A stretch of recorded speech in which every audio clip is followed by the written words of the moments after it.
America ने पाकिस्तान से हवाई अड्डे और बेसेस मांग ली हैं ईरान पर हमला करने के लिए। इसराइल के अंदर अब जो उनकी एकेडेमिया है वो क्या बात कर रही है, ये जरा पढ़ते हैं। वॉल स्ट्रीट जर्नल पर पाकिस्तान के एटमी असासों की मिसाल देकर दुनिया को डराया जा रहा है। After Iran campaign we may seek to dismantle Pakistan nuclear program. और वो भी अमेरिका के शायद सबसे इन्फ्लुएंशियल अखबार में ये खबरें ऐसी छपने लग गई हैं कि ईरान के बाद पाकिस्तान को भी शायद निशाना बनाना चाहिए। लेकिन हमारी पार्लियामेंट में आज ये बहस हुई कि ईरान के बाद इजराइल का अगला निशाना पाकिस्तान भी हो सकता है। 1998 में भी इसराइल ने स्ट्राइक करने की सोचा था, कोशिश की थी। इसराइल और इंडिया मिलके पाकिस्तान के न्यूक्लियर प्रोग्राम को खत्म करना चाहते थे बिफोर अनाउंसमेंट। हमारे ज़हन में है कि पता नहीं हमारा एक आई थिंक सॉरी टू से इन्फीरियरिटी कॉम्प्लेक्स भी है, वो हमारे हुक्मरानों में भी है। अगर जब हमारे हुक्मरान कहते हैं कि beggars can not be choosers,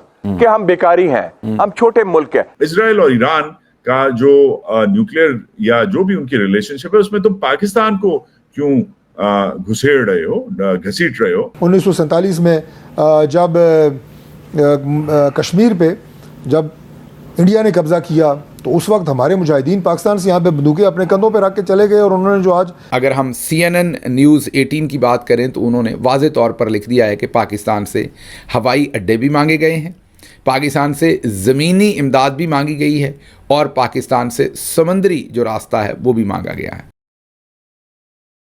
नमस्कार दोस्तों, एक और बड़ी खबर वेस्ट एशिया से आ रही है जिसका डायरेक्ट कनेक्शन पाकिस्तान से है।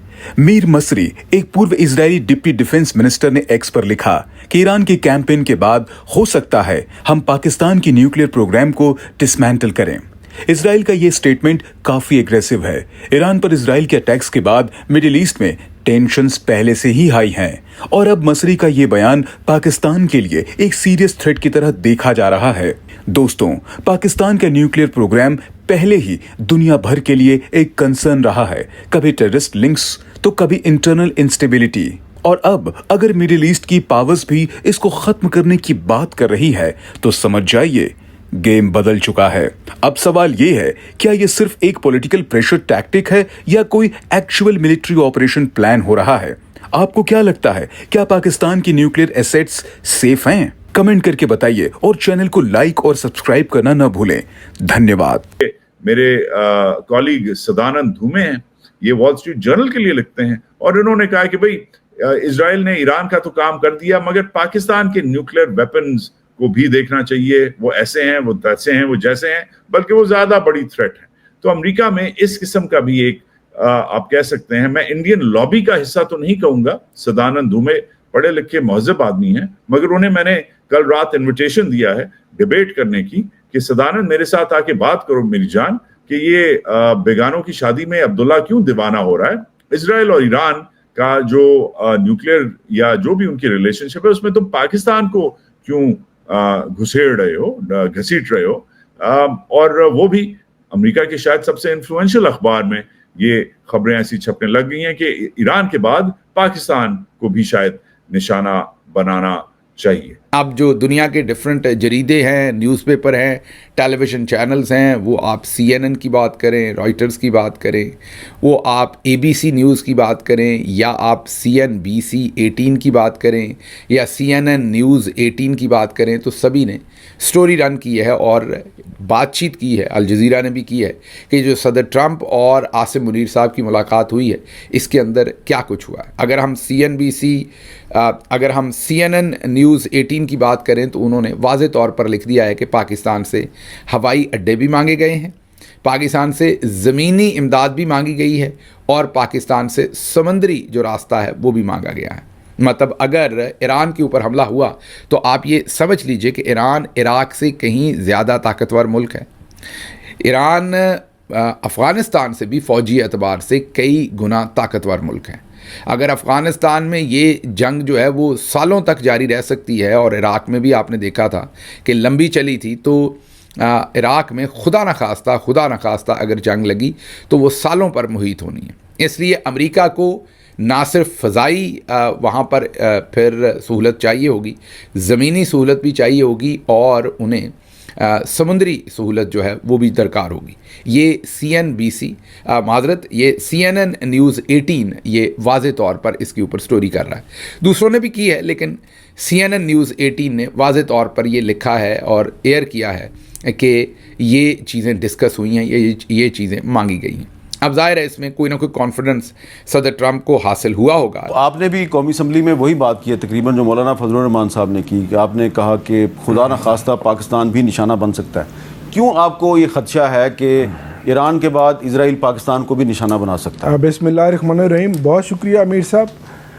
आज जो मैंने तकरीर की कौमी असम्बली में बजट की जनरल डिबेट के मौका पर, उसमें मैंने हम सब के लिए, कारीन के लिए, जो आपका एक कॉलम पिछले दिनों आपने लिखा और उसमें जो आपने नक्शा बयान किया और वो अब तक हकीकत पर मबनी है, आलमोस्ट मैंने उसी का हवाला देकर उसी के ऊपर बात आगे चलाई कि इसराइल जो है जी उर्दन और लिबनान से शुरू करता हुआ ईरान तक आ, लिबनान और शाम से, लिबनान, शाम, उर्दन के साथ पीस मायदा हुआ, वो शाम की सरहद तक पहुंचकर मुसाद ने वहाँ अपने पंजे गाड़ लिए। फिर शाम को उन्होंने तबाह पर बात किया, 14 साल भाई का भाई से गला कटवाया। उसके बाद ईरान, और ईरान को असला देकर फिर वहाँ खून रेजी कराई, अरबी और फ़ारसी की जंग कराई, और फिर उसके बाद इराक़ भी आज फारिग हो गया। अब ईरान की बारी है। देखें, मैं ईरान की कौम को सलाम पेश करता हूँ कि जिन्होंने 57 इस्लामी मुल्कों में अपनी एक बैकबोन का, एक ताकत का मुजाहरा किया और आज उसके सामने खड़े हैं। अभी आज आपने इब्तदाइया में बताया कि पहले 2-3 दिन से तो यूँ लग रहा था कि इज़राइल की टेक्नोलॉजी, उसकी सुपरमेसी बहुत ज़्यादा है, और फिर वो कौन नहीं जानता कि अमेरिका का वो नाजायज़ बच्चा है और अमेरिका की शय उसको हासिल है। अमेरिकन इंटेलिजेंस की, उनका जो एक थिंक टैंक है, उसकी शय हासिल है। यहाँ मैं समझता हूँ अगर 1.5 साल पहले जब गज़ा पे उसने हमला किया और जिसमें अब तक 55,000 लोग शहीद हो गए हैं, जिसमें से 18,000 बच्चे हैं, मासूम बच्चे हैं, 16,000 ख़वातीन हैं, अगर ये इस्लामी ममालिक इकट्ठे होते जो लेट गए हैं अमेरिका के सामने, इसराइल के सामने लेट गए हैं, और वहाँ जंग बंदी कराते और वहाँ उसका मुहासबा करते, तो आज ईरान पर इसराइल को हमले की जुर्रत ना होती। मुस्लिम वर्ल्ड का किरदार इसमें इंतहाई शर्मनाक है, OIC का किरदार इसमें इंतहाई शर्मनाक है, और ट्रंप का दौरा म्यार, अभी कल की बात है, वो मेडिएशन करा रहा है इंडिया और पाकिस्तान के दरमियान, और वो और उसकी इलेक्शन कैंपेन, उसकी स्पीचेस ये हैं, इलेक्ट होने के बाद उसकी तकारीर ये हैं कि वो पूरी दुनिया में जंगी तनाज़ात ख़त्म कराएगा, वो अमन करवाएगा, और दूसरी तरफ ये उसका दौरा में आ रहा है कि वो हम ईरान पे ये करेंगे, वही का लफ्ज़ इस्तेमाल कर रहा है, हम तेहरान को खून में नहला देंगे, हम उसको जलाकर राख कर देंगे। तो इसका मतलब है कि वो पार्टनर है। ये उसका बड़ा डबल स्टैंडर्ड है, और इस पर जो पाकिस्तान की हुकूमत का अब तक का जो गज़ा का मामला हो या अब का जो मामला, जो मेरे भाई ने कहा जी हम तो अनकंडीशनल सपोर्ट कर रहे हैं, कौन सी आपकी सपोर्ट नज़र आई है? ना आपकी हमें हुकूमत पाकिस्तान की गज़ा के मामले में सपोर्ट नज़र आई, ना ईरान के मामले में सपोर्ट आई। आप ये कि जी रावी चैन लिख रहा है कि जी जब आएगा तो पाकिस्तान बड़ा मजबूत है, ना ये ईरान है ना ये फ़लस्तीन है। भाई किस दुनिया में आप रह रहे हो? आपके बॉर्डर तक, कोयटा तक तो वो पहुँच गया।